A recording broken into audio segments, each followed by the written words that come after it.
No worries there. Any other questions related to signing in? Right, if not, I'll go ahead and get started then. So guys, after you log into ArcSite with your credentials, which I had sent you last week, you're going to see the project management screen. So we would be setting you guys up with a company account. By default, you will only see your own project populate on this page. If you are an administrator, so if you're somebody like Joe or the owner of the company, you will actually be able to see all the different projects created by all the employees and then any drawings they've uploaded to the cloud. Now, as a matter of best practice, this is very important. When you visit a new job site and you're talking to a new client, you want to create a new project for that individual. So to do that, you just click on the Create Project button right here at the top. This will give you an opportunity to enter a name for the project. Now, again, standard best practice here, you want to have a standard naming convention all set up. Now, what I'd recommend from experience is using the house number and the street name as the project name. That will enable you down the road to search through your projects very, very simply. So for this one today, let's just do 123 Main Street.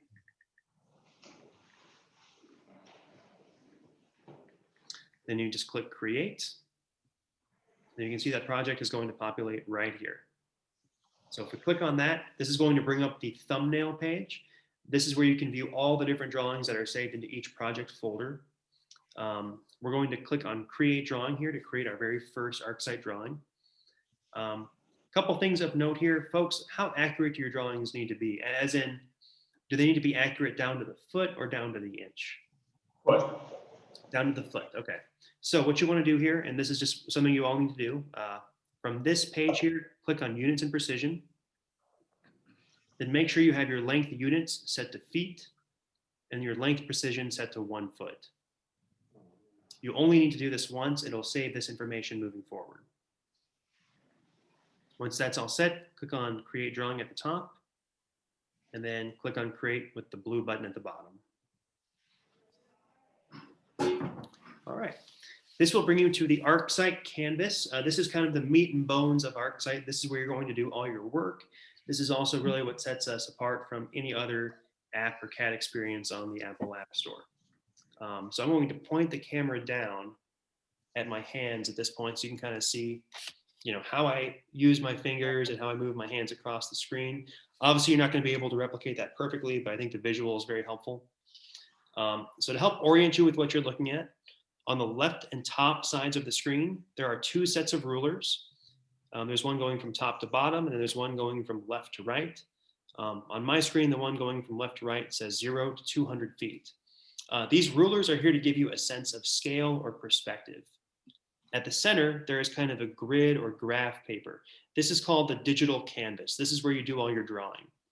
On the right side of the screen, these are all the different tools you're going to use to create your drawing. We're not going to cover all of these today.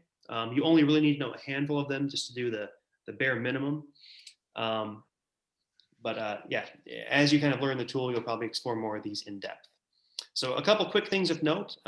If you've ever used an Apple or Google Maps program on your iPhone or iPad, you should be familiar with this concept. If I want to zoom in on the canvas, you place 2 fingers on the screen and spread them. You're going to see that those rulers kind of change, right? So if I want to change my perspective, I place 2 fingers on the screen, spread them to zoom in, pinch them together to zoom out. If I want to pan somewhere, I just place a finger on the screen and then scroll, just like this. And you do have an unlimited canvas to work on. So I can zoom in to add little details or notes or maybe shapes, then zoom out when I'm done. Maybe, copy everything and then create a whole set of buildings, for instance. So unlimited canvas, you can draw things that are, minuscule down to like the inch. You can draw things that are massive, like cities using ArcSite. You're obviously probably just going to be using this tool to draw individual buildings, I would imagine. All right. So let's talk a bit about, your workflow and kind of how I'd recommend you use the software. So when you pull up in front of a house, you're going to be doing a drawing, obviously. Typically, the first thing I'd recommend doing is tapping on the photo tool at the bottom right of your screen. It should be flashing. You folks all see that? Yeah. Yep. So if you click on that, you can tap on the screen. It's going to place a little logo on the screen there. And then using the camera on your iPad, you're going to click take a photo, and then you're going to take a picture of the front of your house, or the front of the house you're in front of. Now I'm inside my office, so I'm just going to import one in from an album. All right, so that photo is now saved and embedded into this icon. I can move this around the screen. I can click this rotate button and kind of rotate where I, rotate the icon as needed. All right. Now, next thing here, and this is a bit workflow specific. Do you folks measure out these houses or buildings from the outside or inside? Outside. I'm sorry, what was that? Outside first and then the inside walls. Outside first and the inside walls, okay. And do you use like a measure wheel, measure tape, laser measure? All of that. All that stuff, okay. So looking at this photo then, we can kind of see that there's a front of the home with like 2 walls. So going from right to left, we would measure that first wall. We're going to click on this wall tool here on the right to go ahead and draw that wall in. So to draw this wall, I'm going to go to wall, then line or arc. And then to draw the wall, I'm going to place my finger on the screen and then just draw a path. All right. Now it says here that this is 46 feet across. That's probably not accurate. So after you draw a line or wall in ArcSite, you can actually just tap on it, and then you can enter in a distance manually. So let's say that's supposed to be 25 feet across. I can type in 25 feet, hit the green check mark. The line will grow or shrink to scale automatically. Pretty simple. Let's go back about 3 feet. And then let's go across another 18 or 20 feet. Now, guys, if these aren't connecting exactly the way you want to, you can always tap on them, then use the center move icon to select it, and then have it snap to the corner pieces. Now, at this point, physically, if you were measuring the building out, you would be standing at the leftmost part of the structure. So what you would typically want to do at that juncture is take another location-based photo. So I'm going to tap on that photo tool again, tap where I'm standing. Then I'm going to take another photo from that perspective. So again, I'm just going to import one in. After that's placed here, I can rotate this to indicate where I was looking when I took that particular photo. If we measured out that side wall, that might go about 18 or 25 feet back. Oops, didn't mean to hit that. At this point, we'd be standing at the rear of the structure. So again, you might take another photo from the back of the house. That way we're kind of creating documentation of all sides of the property.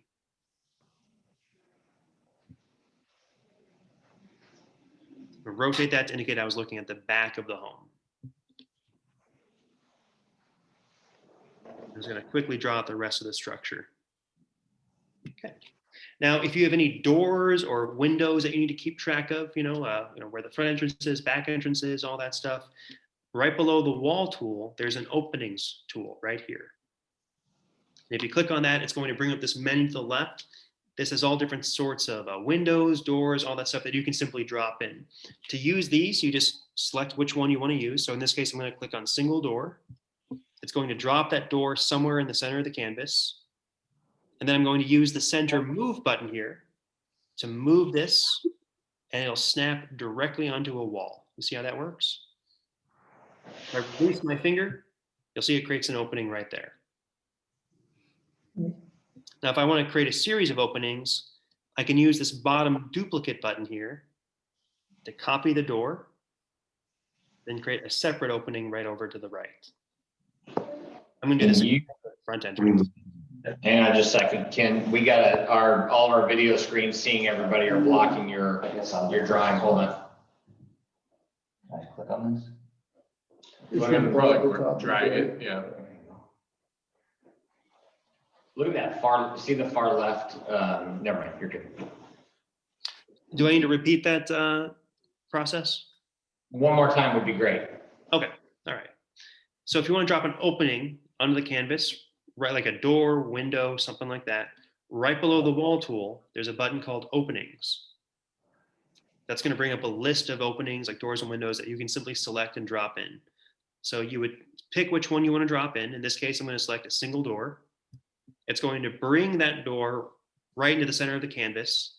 Then I'm going to use the center move button. I'm going to push that and then drag it into position.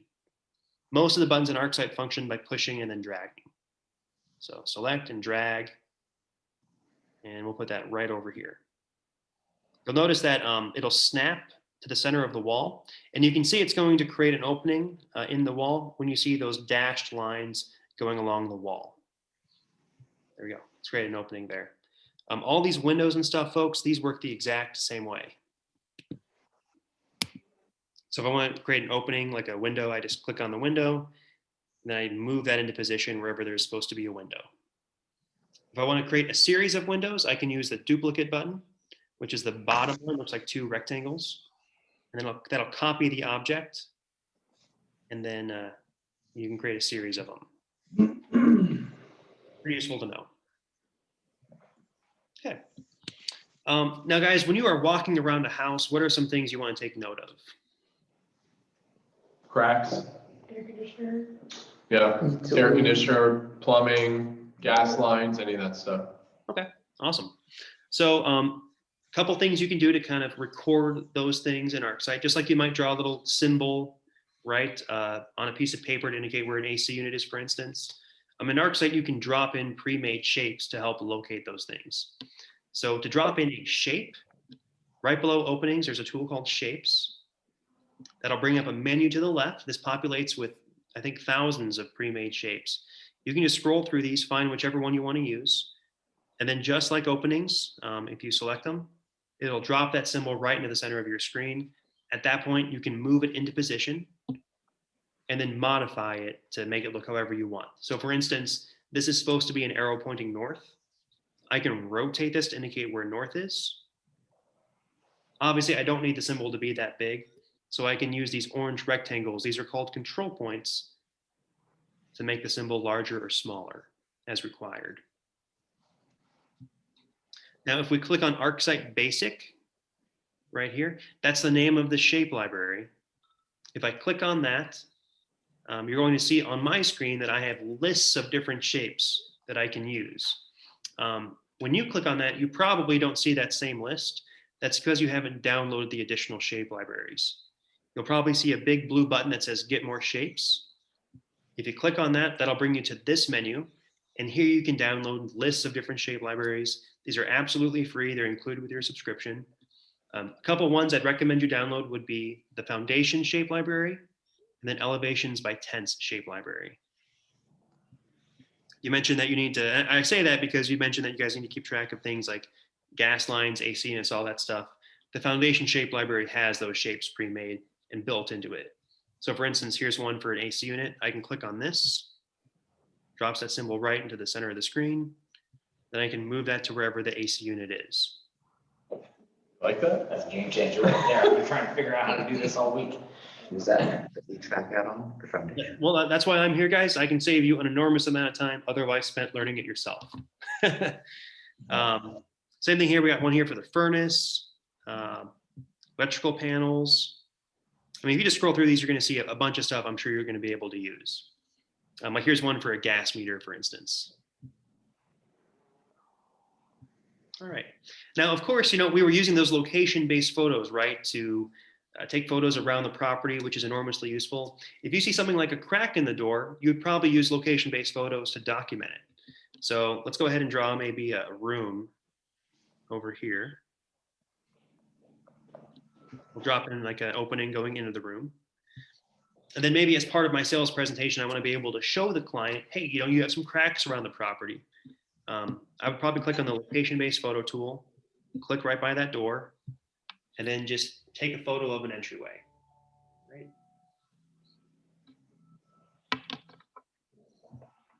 Now, once you have these photos opened up, you can actually mark them up with all the same tools that you have on the primary canvas.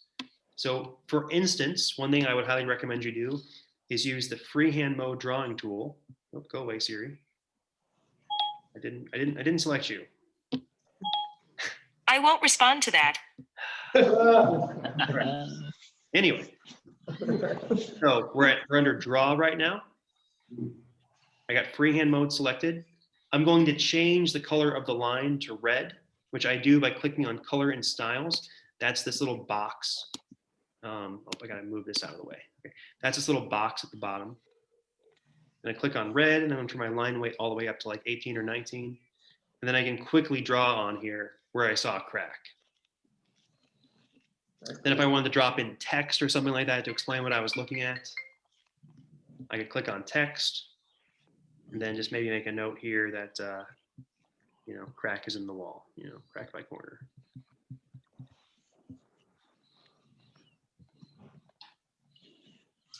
So let's go ahead and rotate this too. Okay. Yeah. All right. Now, Dalinghaus Construction, you guys do foundation repair, right? Yeah. Okay. Do you take elevation readings while you're on the job site? Yeah. Okay. So if you download that elevations by tenths shape library, we have a list of different elevation readings here that you can just drag and drop in.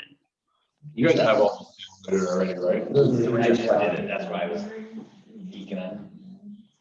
So if you take your elevation readings, just select the appropriate one from this menu. It'll drop it in just like a shape, and then you can just indicate how the foundation is sloping or settling. And there's negative numbers here. There's positive numbers, and then there's even reference and zero elevations here. Yeah, I didn't. There's the zero. No, I'm not in. Did you? You have to drag it each I didn't time. see this here. Tap and then drag.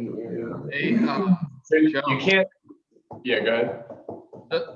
the pictures of you guys are right in the way of all the buttons for me. How do you move that? The whole screen thing? You can minimize the thumbnails or even turn them off. Or if you click on the thumbnail thing, you can actually move the thumbnails around. Are you on your iPad or are you on your desktop? It's desktop. Your desktop? Yeah, you should be able to do that. I think you have to click it. Oh, you have to actually click the touchpad? Yeah, they're a couple years behind. Whatever. So I'm gonna keep going here just to make sure we stay on schedule. All right. So that's elevation readings, folks. Is that going to be useful for you? Yep. Okay. Yeah, no, so question, is there a way to tap on the drawing where you want the elevation and then it clicks in, or do you always have to drag it to its spot? You always have to drag it into position. Okay. Yep. And you can't edit it. Can you edit the elevation readings? No, but you could select it, delete it. So if you select an object on the sub toolbar that pops up on the left, there's a little bucket here for delete. You could delete it and then replace it with a different one if you need to make a correction. I have a question for you. Mhm. In the shapes in that particular one, elevations by tenths, I was at a house that was actually down, what was that? 7 and 8 inches, and my max elevation went to 6. Okay. What do we do there? Do I just do a text thing and do it that way? Yep. Yeah. You need to drop in text for that. So the text tool is on the right below measure. Should be flashing on your screen now. So if I want to drop in like a -7 or something like that, I'm just going to select text here, tap where I want to place that measurement, and then I can write it in. Okay, We'll do 7.0 here. Well, -7.0. right. And then we can change that to make it red, right? Yes, you can. So before you place the text here, you click on the color and styles icon, which is represented by this black box. You could change the color to red and then it would show up in red. Okay, This is also where you can control things like the font type, how big the size is, if the text is semi-transparent or not. There's a lot of different options here. Spend some time kind of working through them to see what they do for yourself. I know you're trying to stay on a schedule here. Is there a way to select if we typed in a bunch of information ourselves, but the fonts are all different because we've zoomed in or zoomed out? Can you select multiple text entries and set the font so they're all the same? That is a great question. So actually, you can predefine the automatic font height from Color and Styles. So if you look here at this menu, it says automatic text height, and it says that is turned on. What that means is that ArcSite is selecting how big the font is based on your zoom level to make sure it's legible. So if I'm zoomed real far out here, for instance, folks, and then I draw something, this text is going to be a lot larger than it would be if I was zoomed in and wrote in some text. See how that works? Yep. So if you always want your fonts to come in at a certain height, under color and styles, you can turn off automatic text height and then define that text height here. And then regardless of your zoom level, it'll always come in at the same size. Perfect. Thank you. That's a feature we added in the last 3 or 4 months, I believe, based on feedback from our users. All right, so we've covered dropping in shapes, drawing walls, the freehand draw mode. Let's talk about the regular draw mode and how you can use this. All right. So instead of using the wall tool, folks, I find that a lot of people in the construction industry just use the line tool, and that's totally fine. So the draw tool works just like the wall tool, except it places individual lines across your screen. There's 5 different drawing modes. I don't want you to learn all of them. Really, you're probably only going to end up using 2 of these, and that's totally fine. There's the liner arc mode, and then there's freehand mode. Liner arc mode's what you're going to use to draw lines and arcs, obviously. Freehand mode, this is just used for little quick scribbles. All right. So first off, to draw a line, a couple things to orient yourself. First off, there's color and styles. The default line weight in ArcSite, and this is important to remember, is 3. So just keep that number in your head, 3. If you draw something much larger than that or much smaller, it kind of becomes hard to see or too cluttered. So you typically want to keep that around 3 unless you're marking up photos. And then you typically want to stay with black as your color, but you can draw in different colors. You can draw in different line types. Your lines can have arrows at the beginning or the end. So experiment with these, find some uses for them. Draw a line in ArcSite just like you would a wall. You just place your finger on the screen and then draw just like that. If we want to draw an arc, you just draw a little U-y kind of with your hand, and then it turns that into an arc. Obviously, it gives you a radius dimension here. If I want to change the size of the arc by the radius, I can do that. Or if I tap on the arc, I can use these yellow rectangles, the control points, to modify the arc and the slope of it. You can do the same thing with these lines. So everything here is very fluid, very dynamic. It's intended to be very simple to work with. Just like you can with walls, you can change the distance of a line with manual input. Now, if you tap on these lines, and this kind of works the same way across all of ArcSite, it brings up the select menu.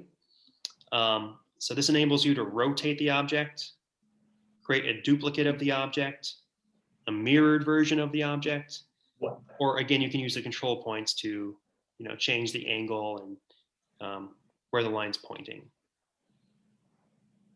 So, you could, for instance, if we go to draw here, we could draw like an arrow, like a red arrow pointing somewhere, and then we could draw, like using the rectangle tool, maybe what the elevation of the wall looks like. So you can get pretty creative with the tool. There's really nothing here to limit you other than maybe your own imagination. Now above draw, we do have select. You can obviously select things, and I've been doing it throughout this presentation just by tapping on them. That selects the object. There are a couple different ways of selecting objects. So first off, there's box select here at the right. That enables you to kind of draw a box from right to left and then select everything the box touches. And just like when you select individual objects, that'll bring up the select menu for all these different things. So I can rotate this whole object, duplicate it, create mirrored versions of it. So as you can see, pretty dynamic. There is also free select mode, which enables you to tap on multiple things in a drawing. And then I could, move all these out of the way or move them back. On the topic of moving back, if you ever make a mistake, there's an undo and redo button at the top left. So something to remember. I can just hit undo a couple times and gets everything back the way it was. One thing that's really useful to know with select, this is all drawn to scale, obviously, but there aren't any dimensions showing up on screen. If you select a couple walls, On the sub toolbar on the left, it'll say add dimensions. And then you can bring those dimensions up on screen. So no, that was my question. I get, you showed me that last time, but my dimensions come on the inside of the walls. How do you change them to the outside? Yeah, so when you select the wall and then click on add dimensions, it'll bring up this menu of what dimensions you want to show. So shorter side dimensions are the inside ones, longer side are outside ones. Center line is the center dimensions. And where is that? It pops up. Mine didn't. So if you select a wall and then click add dimensions, it'll show this menu. If you select a line, so if I select this line here, then click on add dimensions, it just brings that one dimension in. That's because a wall has 3 sets of dimensions associated with it, whereas a line only has 1. So like if I want to change this, So you can highlight the whole house oh, there it is now. and it'll measure everything. So you can select everything. Add dimension, longer side, add, cool. Wow. Now, once you have these dimensions on the screen, they're their own individual objects. So for instance, I'm going to point the screen back down here. I can tap on this dimension that I just dropped in, and there is a center control point right here. So I can move that dimension out or pull it in. Wow. So I can get this exactly wherever I want. That's very, that's super useful if you have just tons of dimensions right next to each other and you want to clear the screen a little bit. It means you can pop all the dimensions in at once and then move them when you place piers, or else they'd be in the way of each other. Yeah, in the way of piers, for instance. So, speaking of piers, folks, let's talk about how you might place those on the screen. So if we go to shapes and then click on the foundation shape library, you can see we have a couple shapes here that are made specifically for piers. So let's go ahead and do some, I don't know, exterior piers on the outside of this wall, for instance. So I'm just going to tap on this, brings that shape up right into the center. I'm going to move it to that wall. Then if I hit this duplicate button here, so I'm using this duplicate button, I can place these every 6 feet or so.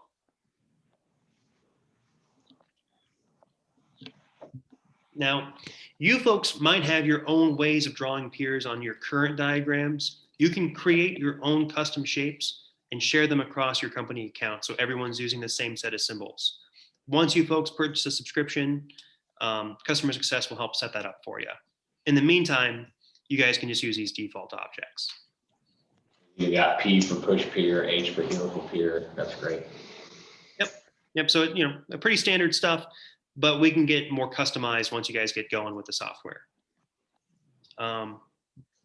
So in a word, that is, I think, Joe and I discussed a couple different levels of ArcSite, using this to create estimates obviously is one thing you can do. Joe's indicated to me that you guys just want to use this for drawing. Does anybody here want to see how the estimate function works? I think at this point, we don't need it, but that may be something we move into. Okay. Absolutely. So that, I guess the one last thing you need to know is how do you share this drawing? I got this in ArcSite now. What do I do with it? There is an export button here at the top right. It looks like a little box with an arrow pointing up. If you click this, we can export this document out as a PNG or PDF or even an AutoCAD file. For what you folks are doing, you're always pretty much going to select PDF. That's going to create a PDF of the document. I'm going to scroll this over to the entire drawing. I must have drawn a big line somewhere. So okay. Zoom in here, get that centered, PDF, and then we'll do visible portion. Oh, I got the scale set weird. That's why. Okay. All right. So there's a lot of customization here that you can do with how the export piece looks like. So that can throw you off sometimes, but the default one should look okay. You always want to include contextually located photos turned to the right. And then you're going to want the number of photos per page probably set to 4 or 6. So that's one thing to remember. You can export to scale, export to different paper sizes. You can customize all this stuff from the menu. Once you have it all set up the way you want, you just click the export button at the bottom right. And then it creates a PDF that you can then email out or print off or push into another program, do whatever you need to with it. I noticed you can save it to our Google Drive on your, and then you can just pull it right off your Google Drive to your proposals too. So. Yeah, it's just a document at that point. You can do whatever you need to with it. So in this example, we've created a PDF. There's one thing I want to point out to you folks. You guys remember those location-based photos we took while we were walking around? If you look here, instead of just being a blue camera icon, they've turned red. They have these white numbers on the inside. So it says 1, 2, 3, 4. That correlates with the order we took the photos in. If we go to the second page of the PDF, all the photos you took are listed out and they have the numbers on them. So 1, 2, 3, 4. So I can correlate like this photo here, number 2, to the side of the house and see it was taken from this perspective. Now, if you accompany that with markups, you can use this feature to visually show clients where you're going to be working on the house and where the issues are. So for instance, I could take this photo of the back of the home, maybe not that one.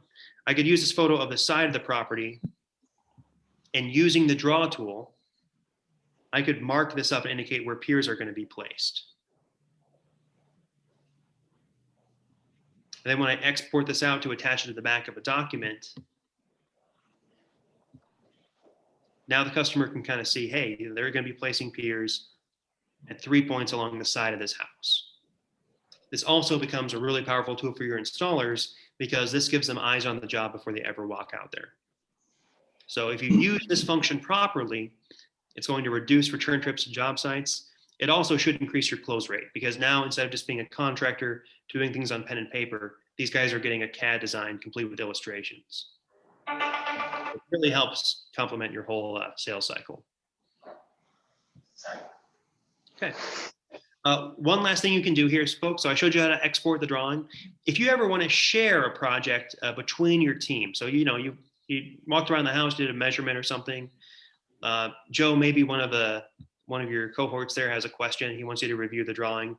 You can click on this share button on the right, and then you can add company users to the drawing. So that this will share the project to that person, and then they can open up the drawing and work on it, or even pick up the phone and call you and talk about what they're seeing based on the information you shared. So this is a really powerful feature that's included with your subscription. What was that again? Right there, like see where it says 123 Main Street, and then there's share at the right-hand side. Yep, right here. Oh, yeah. Oh, I see. Okay. Now. So you can share this project to someone else. Now, quick note here, kind of in red, it says here, only uploaded drawings are visible to the invitee. So you want to make sure you upload all your work to the cloud. So 1, it's viewable there, and 2, so it's backed up. When you are inside a drawing, once you are done, you want to be sure you hit this cloud button right up here. If you have an internet connection, it'll back up that information outside of your iPad, at which point you can share the drawing back and forth. So just make sure when you're done with your drawing, you hit this cloud icon. Noah? Yes. I've been working on it probably since December, and I found it's pretty useful to, when you create a project, I've been putting the month and the year. So say January 2021, then you go in there and you could do all your drawings, and then it could be easily searchable. So if you had to go back, like say from 2 years ago or something, and that's what I've been found useful. Where are you saying you put it in? What do you mean? Instead of where he had to create project where he called it 123 Main Street, Yeah. I created the project and called it the month and year, January 2021. Because once you go into that, then you can add all your drawings into that month. So you have all these drawings into one drawing? No, it's a project, and then drawings are in the project. Okay, So, December 2020. gotcha. so Okay. as long as you stick with one method, and any method will work fine. So for instance, to your point, you could create a project folder here for a month, Right. And then when you create a drawing, you can enter in the client's name or the client's address, right? That'd be another way of Yeah, doing it. So that's what I've been doing. either one works fine. Just make sure you have one way of doing it across your entire company. And you can search a drawing name of Joe Harris then regardless of what project it falls under, right? So you can search within project folders from this search bar. So if I have, 100 different drawings under one project, I can search through the drawing names by typing the name in. Gotcha, okay. Now, when you search from the project screen, it only searches for the projects. So Okay. one thing to know, it doesn't search for individual drawings here. That may create a problem if you were looking for Joe Harris, you did back in 2018, but you don't remember what month, it might be hard to find that way. Right. So you got to think a little bit ahead. If you use the project folder like I described it, that won't be an issue. You'll just be able to type in the address name and it'll pull right up. Oh, I'm gonna change it then. So what you're saying is, Don't do work. under project short, on this one, it only looks up projects. So if this was named like Rodrigo, and I typed in Rodrigo right here, it's not coming up. Correct. Okay. Yeah, you'd have to go into that project folder and then search. Yikes, okay. Okay. I don't know, are we an open question or you have some more stuff to show us? No, we're in the open question part. So is there a way, if you go back to the drawing that you created and you pulled in some piers and you pulled in, yeah, there you go. How do I put a legend in there so that people know what they're looking at? Text. Great question. So you could create a legend. So I'm just going to create one here real quick, right? So I could drop a little box in here, maybe with some subfields. I'm pretty fast, obviously, because I've been using this for a while, but you guys will all get there. Move that back. Drop in some text. So we'll call this one a pier. There we go. Then we'll drop in a shape here. There we go. All right. No, So I no, can, we can, if Go we're ahead. doing the sharing thing, we can create a legend that comes up on every single drawing, right? Or that we can input on every drawing? so what I was going to say was you could create a legend once for your company, select it. Sorry, select it. There we go. And then save it as a shape. And then everybody would have access to this legend that was set up. Now, that's one way of doing it. That's probably going to be the easiest way for the subscription level I've been talking to Joe about. If you are using ArcSite to create estimates, then as you draw from the product screen, it'll create an estimate here for you so you don't have to price anything out. And then you can click on create legend table and it'll create a legend for you. That's available at a different subscription level than what we've been talking about with Joe. Yeah, I figured there was something like that, okay. All right, I have a question. Yep. So let's say you put piers down the right-hand wall. We space them every 6 feet. Is there a way to automatically have the distance, permanently shown? Oh, have it shown on the drawing? Yeah, so let's say we, as we're dragging them, I see it saying, 5 feet apart, 6 feet apart as you're moving it. Yeah. We have to go manually, since that's not recognized as a wall, input the distance. So if you want to show that they are 6 feet apart, you would go to measure, and there is a distance measurement tool here at the very top. This will enable you just to draw in a measurement. So in this case, I drew it out that it's 6 feet apart. And then if I want to show it that every pier is 6 feet apart, I could just duplicate this and, go all the way down. Okay, thank you. Is that what you were asking? Yeah. How are you duplicating that? So When you select a shape, there's a duplicate icon. Oh, I see. right there, and then you can drag and drop.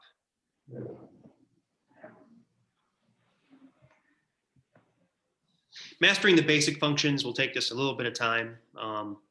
The probably most important thing to maybe take away from in terms of mastery is the concept of zooming in and zooming out. If you're trying to select and modify things from a zoomed out perspective, it's very difficult because everything becomes so tiny. So it'll help you a lot if you zoom in and then, modify things at a closer level, kind of like with a magnifying glass. Alex, are you using your stylus or your finger or both? Stylus work pretty well. He says that your finger is better. Finger's better, okay. But that is just simply a matter of personal preference. If you have real big hands, you might not be able to do that. I have smaller hands, smaller fingers, so they're really nimble, so I can do whatever I need to with them on the screen. But if you need a stylus, we do have an Apple Pencil mode that you can turn on in settings. So that obviously requires an Apple Pencil, but that will isolate the input from the pencil, so you can rest your hand on the screen and then just kind of draw. Hey, Noah, I have a question. Yep. So you can hook a laser measure up to this, to ArcSite? Yes. I was looking at them on Amazon. I think they were like over $300. Is there anything cheaper out there that you know about? So first off, you can only connect certain Leica laser measures to ArcSite. It can't just be any old one. Oh, okay, got it. It has to be Leica brand, like Yes. the survey equipment. Sorry, what's your name? Mark. Mark. So Mark, I'm going to send you a list of compatible laser meters. Okay. That'll also show you how the connectivity works. So just look up the email. Okay, thank you.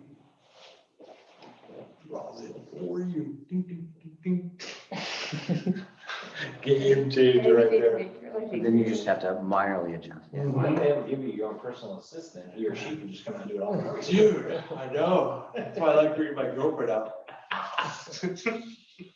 Okay, I have another. Okay, this is a short one. I know you covered it, but I missed it. How do you change the color of an already placed object? Like, let's say I wanted to make that AC red or something. Yeah, sure. So if you want to change the color of an already selected object, already placed object rather, you just tap on it with your hand or stylus. And then on the left in the sub toolbar, there's a couple different options here. Got it. There's one called color and styles. So I could change that color to say, red, and then turn the line weight up. And as you can see, it's changed to a red AC unit.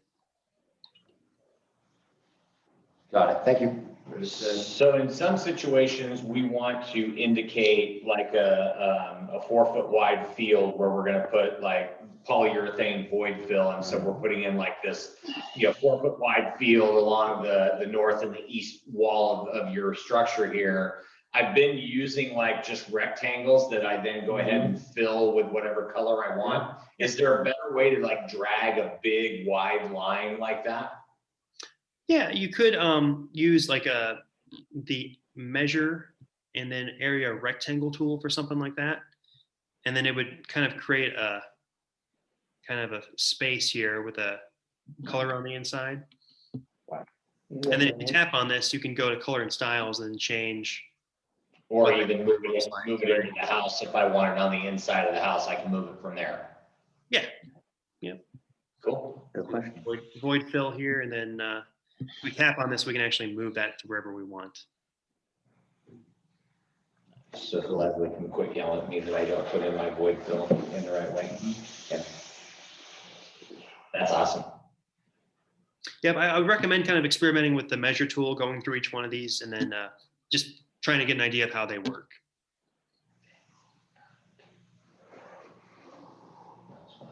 Any other questions? I had to leave, but I don't know if there's a way, like if there's a crack, like a jagged crack, you kind of want it, you don't want it a straight line. So is there a way just to kind of like, make a jagged sideways, side to side crack? Sure. Yep. If you go to shapes in the foundation shape library, there is a wall crack symbol. Okay. So you can just click on that. It'll bring in exactly what you're describing. And then you can just move it and place it wherever it needs to go. Okay. Would you use Draw one with your finger. Yeah, I'm just moving that with my finger and placing it wherever it needs to go. I mean, can you expand it to make it longer or? Yeah, sure. So we got those exterior control points Sure. on the outside of the crack. So I can take those and make it bigger or smaller. Okay. So I don't know who asked the question, but can you say left a void fill in that corner up to the right side corner? Can you draw a line and it will automatically shade that in for a poly? Because you did a box, I see that, but can you take your finger and draw a line and then fill in one side or the other? Yeah, sure. So you can do that. So in this case, if I go to draw, I could draw a line going across, right? Mm. And then if I click on fill, and I didn't explain this during the training because it's not absolutely necessary. If I go to fill, I can tap on the inside here and then fill it with a color or pattern. Okay, okay. But you got to make sure it's fully enclosed, which can be difficult to do sometimes. Yeah, that's where I was struggling.